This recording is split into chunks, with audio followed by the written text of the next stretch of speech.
Di kerajaan Malawapati yang makmur, hiduplah seorang raja bijaksana bernama Prabu Angkling Darma.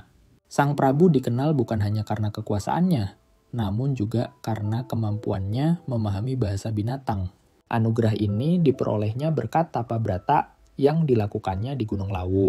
Suatu hari saat berjalan-jalan di taman istana, Prabu Angkling Darma mendengar percakapan seekor semut dan seekor gajah. Semut itu mengejek gajah karena tubuhnya yang besar, namun mudah dikendalikan oleh manusia.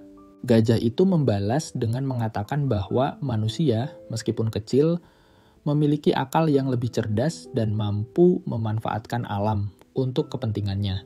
Prabu Angkling Darma terkejut mendengar percakapan itu. Ia menyadari bahwa manusia dengan akalnya seringkali merusak alam dan menindas makhluk lain.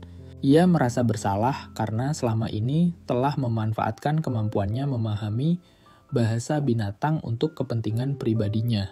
Sejak saat itu, Prabu Angkling Darma menjadi murung dan seringkali menyendiri. Ia merasa dilema. Di satu sisi, ia ingin terus menggunakan kemampuannya untuk memimpin kerajaan dengan bijaksana. Di sisi lain, ia merasa bersalah karena telah melanggar hukum alam. Permaisuri Chandrawati yang sangat mencintai suaminya merasa khawatir melihat perubahan sikap Prabu Angkling Darma. Ia berusaha mencari tahu penyebab kesedihan suaminya, namun Prabu Angkling Darma selalu menolak untuk bercerita. Suatu malam, Permaisuri Chandrawati diam-diam menguping percakapan Prabu Angkling Darma dengan seekor burung hantu. Ia mendengar bahwa Prabu Angkling Darma akan kehilangan kesaktiannya jika ia menceritakan rahasianya kepada orang lain. Karena rasa cintanya yang besar, Permaisuri Chandrawati nekat membuka rahasia Prabu Angkling Darma kepada patih kerajaan. Ia berpikir bahwa dengan mengetahui rahasia itu, patih kerajaan dapat membantu suaminya mengatasi dilema. Keesokan harinya, Prabu Angkling Darma sangat marah dan kecewa ketika mengetahui bahwa Permaisuri Chandrawati telah membocorkan rahasianya. Ia merasa dikhianati dan tidak lagi bisa mempercayai istrinya. Sesuai dengan sumpahnya, Prabu Angkling Darma kehilangan kemampuannya memahami bahasa binatang. Ia menjadi raja biasa yang tidak memiliki kelebihan apapun, namun Prabu Angkling Darma tidak menyerah. Ia tetap berusaha memimpin kerajaan dengan adil dan bijaksana meskipun tanpa kesaktiannya.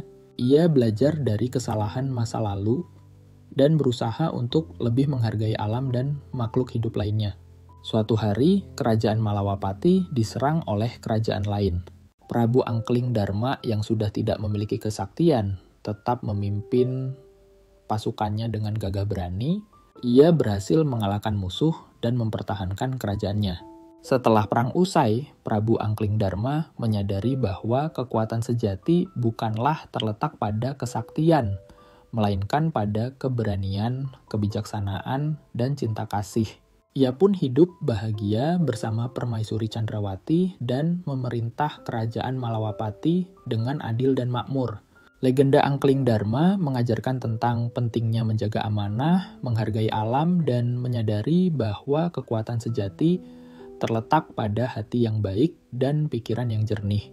Kesaktian bukanlah segalanya, namun kebijaksanaan dan cinta kasih akan selalu membawa kebahagiaan dan keberkahan.